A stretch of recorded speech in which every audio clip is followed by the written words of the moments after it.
네, 성도 여러분 하루 동안 평안하셨습니까? 2023년 2월 2일 목요일 새벽 기도회를 시작하겠습니다.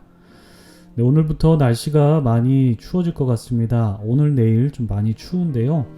네, 성도님들 각별히 따뜻하게 옷 입으시고 감기 걸리지 않으시도록 건강에 유의하시기 바랍니다. 우리 함께 기도하시겠습니다. 참 좋으신 하나님, 오늘도 저희에게 하루를 허락해 주셔서 감사드립니다.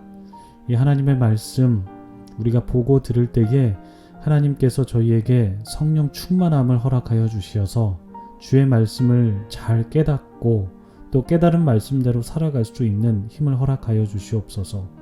하나님 아버지, 오늘 하루 기도하면서 하나님께 나아가는데 하나님, 저희가 기도하면서 나아갈 때에 저희의 기도에 응답해 주시기를 원하고 저희 기도가 하나님의 뜻 가운데에 선하게 이루어지기를 소망합니다. 하나님 아버지, 우리가 드리는 기도와 또한 우리가 보는 말씀을 통하여서 하나님의 나라가 우리의 마음 가운데에 우리의 삶의 영역 가운데에 온전하게 이루어질 수 있도록 주께서 역사하여 주시옵소서. 그렇게 하실 것을 믿으며 우리 구주 예수 그리스도의 이름으로 감사드리며 기도드립니다. 아멘. 네, 오늘 저희들에게 주신 하나님의 말씀은 마태복음 12장 31절부터 37절까지 말씀입니다. 마태복음 12장 31절부터 37절까지 말씀 제가 봉독해 드리도록 하겠습니다. 그러므로 내가 너희에게 이르노니 사람에 대한 모든 죄와 모독은 사하심을 얻되 성령을 모독하는 것은 사하심을 얻지 못하겠고 또 누구든지 말로 인자를 거역하면 사하심을 얻되 누구든지 말로 성령을 거역하면 이 세상과 오는 세상에서도 사하심을 얻지 못하리라. 나무도 좋고 열매도 좋다 하든지 나무도 좋지 않고 열매도 좋지 않다 하든지 하라. 그 열매로 나무를 아느니라. 독사의 자식들아, 너희는 악하니 어떻게 선한 말을 할 수 있느냐? 이는 마음에 가득한 것을 입으로 말함이라. 선한 사람은 그 쌓은 선에서 선한 것을 내고 악한 사람은 그 쌓은 악에서 악한 것을 내느니라. 내가 너희에게 이르노니 사람이 무슨 무익한 말을 하든지 심판날에 이에 대하여 신문을 받으리니 내 말로 의롭다함을 받고 내 말로 정죄함을 받으리라. 아멘. 네, 참 좋으신 우리 주님의 크신 은총이 우리 토론토 한인 장로교회 모든 분들에게 오늘도 함께 하시기를 주님의 이름으로 축복합니다. 여러분, 말씀을 읽다 보면 참 어려운 구절을 만날 때가 있는 것 같습니다. 이 말씀을 어떻게 이해할 수 있을까? 어떻게 해석할 수 있을까? 또한 우리의 상황 속에서 어떻게 적용할 수 있을까 등등 여러 가지 고민이 한꺼번에 겹치게 되는 본문을 만날 때가 종종 있습니다. 아마 오늘 본문이 좀 그런 본문이 아닐까 싶습니다. 어떤 목사님께서 이런 말씀을 하셨습니다. 설명할 수 없는 것은 모르는 것으로 남겨두어야 합니다. 그래야 더 큰 오류에 빠지지 않을 수 있습니다. 하지만 사람들은 불확실한 것을 견디지 못합니다. 성숙한 삶은 불확실성을 우리 삶의 한 부분으로 받아들이는 데서 비롯됩니다. 이런 말씀을 해주셨는데요. 저는 이 말씀을 오늘 저희에게 주신 말씀을 보면서 저는 설교자로서 이 목사님의 말씀에 조금 위로를 받으면서도 그래도 설교자의 책임감으로 여러분들에게 좀 오늘 말씀을 해설해 나가면서 좀 말씀을 전해야 되지 않을까 싶은 생각이 들었습니다. 오늘 말씀을 초대교회 교부들은 어떻게 해석했는지 한번 좀 살펴보도록 하고요. 참고로 교부들은 사도들의 뒤를 이어서 교회를 든든하게 세워간 사람들을 의미하는데 여러분들 많이 들어보셨을 어거스틴 같은 사람들이 교부에 해당합니다. 교부의 해석들도 좀 살펴보고 학자들의 해설도 좀 살펴보고 이 말씀을 어떻게 적용해 볼 수 있을지 생각해 보는 그런 시간을 좀 가지면 좋겠습니다. 비록 이 말씀이 우리 삶에 좀 명쾌하게 적용되지 않을 수 있겠지만 그렇지만 우리가 하나님의 지혜를 구하면서 함께 말씀을 살펴보면 좋을 것 같습니다. 좀 서론이 길었는데요. 오늘 말씀에서는 용서받을 수 있는 죄와 용서받을 수 없는 죄에 대해서 예수님께서 말씀을 해주십니다. 31절과 32절 말씀 보시면요. 그러므로 내가 너희에게 이르노니 사람에 대한 모든 죄와 모독은 사하심을 얻되 성령을 모독하는 것은 사하심을 얻지 못하겠고 또 누구든지 말로 인자를 거역하면 사하심을 얻되 누구든지 말로 성령을 거역하면 이 세상과 오는 세상에서도 사하심을 얻지 못하리라 말씀하셨습니다. 예수님께서는 용서받을 수 있는 죄와 용서를 받지 못하는 죄를 구분해 주셨습니다. 용서를 받을 수 있는 죄는 사람에 대한 죄이고 용서를 받지 못하는 죄는 성령을 모독하는 죄다라고 말씀을 해주셨죠. 우리는 앞서 이제 본 본문에서 바리새인들이 예수님의 사역을 모독하는 장면을 보았습니다. 예수님께서 귀신 들려서 눈 멀고 말 못하는 사람을 고쳐주시자 이제 바리새인들은 예수님께서 바알세불을 힘입어서 귀신을 쫓아낸다라고 말하면서 예수님의 사역을 모독했죠. 예수님께서 말씀하셨듯이 바리새인들의 말은 앞뒤가 안 맞는 말입니다. 왜냐하면 귀신을 쫓아내는데 귀신의 힘을 빌린다는 것이 말이 안 되지 않습니까? 그래서 성령을 통해서 귀신이 떠나가는 것이 말이 되는데 그렇기 때문에 예수님의 사역은 성령을 통해서 하나님의 나라가 이 땅 가운데 이루어진 것이다 라고 볼 수가 있습니다.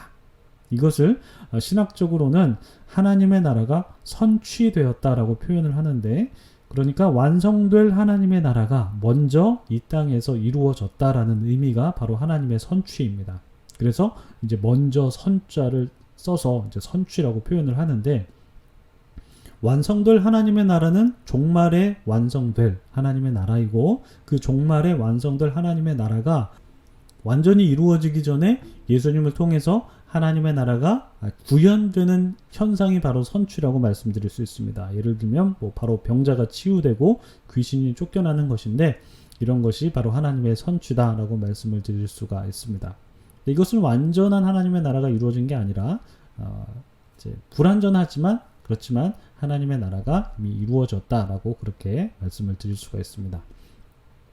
이러한 하나님의 나라의 선취가 바로 성령님의 사역인데요. 예수님께서 이러한 성령님의 사역을 인정하지 않고 모독한다면 그 사람의 죄는 절대 용서받을 수 없다라고 그렇게 말씀하십니다.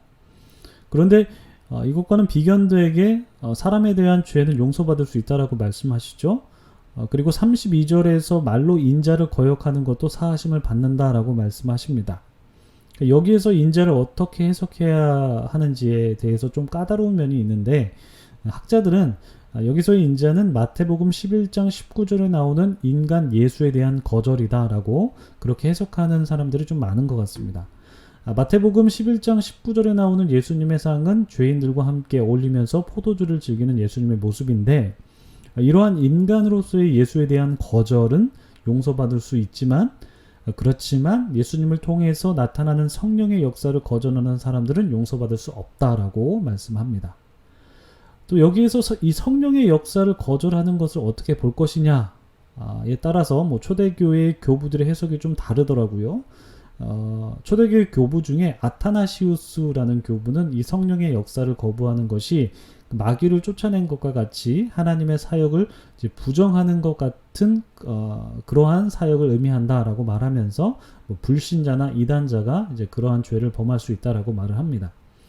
그리고 오리겐이라는 교부는 성령을 거스르는 죄는 특별히 그리스도인이 짓는 죄다라고 그렇게 규정을 합니다. 왜냐하면 이 성령은 그리스도인들에게만 주어지기 때문이다 라는 것이죠.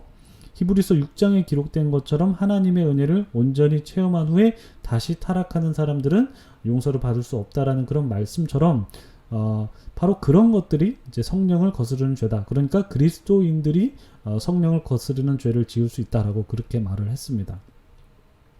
또한 우리에게 익숙한 어거스틴은 오리겐의 해석을 조금 변경해서 받아들였는데 어거스틴에 의하면 성령을 거스르는 죄는 거룩한 교회의 하나됨을 해치는 행위다라고 그렇게 해석을 했습니다. 그러니까 성령은 거룩한 하나님의 교회에만 주어지기 때문에 하나님의 교회를 해치는 것이 바로 성령을 거스르는 것이다 라고 그렇게 보았던 것이죠. 제가 본 주석서에 따르면 오리겐과 어거스틴의 해석은 좀 본문의 맥락에서 좀 떨어진 해석이다 라고 말을 하면서 아타나시우스가 해석한 그러니까 하나님의 사역을 거부하는 자들 그것을 인정하지 않는 자들이 바로 성령을 거스르는 행위다 라고 그렇게 말을 하는데 물론 이 해석이 맥락에 맞는 해석인 것 같긴 한데요. 근데 문제는 우리가 이것을 어떻게 적용하느냐가 문제가 될 것 같아요. 예를 들면 어떤 놀라운 일이 벌어졌는데 뭐 가령 불치병에 걸린 환자가 놀라운 사건으로 치유를 받았는데 이 일이 과연 하나님의 사역인지 아닌지 어떻게 우리가 판단할 수 있겠느냐라는 질문을 우리가 해볼 수가 있게 된다라는 것이죠. 뭐 예수님의 이름으로 놀라운 일이 일어났다고 합시다. 그래서 이제 그것이 이제 모두 다 하나님의 사역일까라고도 질문을 해볼 수 있는데, 왜냐하면 오늘날 많은 이단들이 예수님의 이름을 사용하면서 여러 가지 일들을 행하는데, 그렇다면 그런 일도 이제 성령의 사역일까라고 이렇게 질문이 또 되기 때문입니다. 그래서 이런 것을 구분하는 것이 참 어려운 문제이지 않을까라는 생각이 들더라고요. 그래서 사실 이러한 일은 우리가 객관적인 판단의 영역이 아니라 좀 믿음의 영역이지 않을까라고 생각이 들었습니다. 그러니까 주님께서 나의 병을 치료해 주셨다고 믿음으로 고백하는 것이지, 이제 그것이 이제 하나님의 일이다 아니다라고 지식적인 판단으로, 객관적인 판단으로 구분할 수 있는 것은 조금 어려운 일이 아닌가라는 생각이 듭니다. 그리고 또 한 가지 질문이 드는 것은 성령을 모독하는 죄는 용서받을 수 없다라고 말씀하셨는데, 그렇다면 그리스도의 십자가 보혈과 죄인을 용서하시는 하나님의 무한한 사랑에도 한계가 있다는 말인가? 라는 또 질문도 생기게 됩니다. 여기에 대해서 어떤 학자는 예수님께서 용서받지 못할 죄에 대해서 말씀하신 것은 하나님의 사죄의 능력을 제한하려는 것이 아니라 하나님에 대한 인간의 저항이 아무런 쓸모가 없다라는 것을 좀 힘주어 강조하려고 한 말씀이시다, 이렇게 해석을 하는데, 이 해석을 그렇게 받아들일 수 있겠지만, 그렇지만 선한 것을 악하다고 하고 악한 것을 선하다고 하기로 고집하는 사람들에 대한 하나님의 오래 참으심이 한계가 분명히 있을 것으로 보입니다. 왜냐하면 하나님은 오래 참으시긴 하지만 죄인을 향한 그런 오래 참으심을 분명히 보이긴 하지만 분명한 공의의 하나님이시기 때문이죠.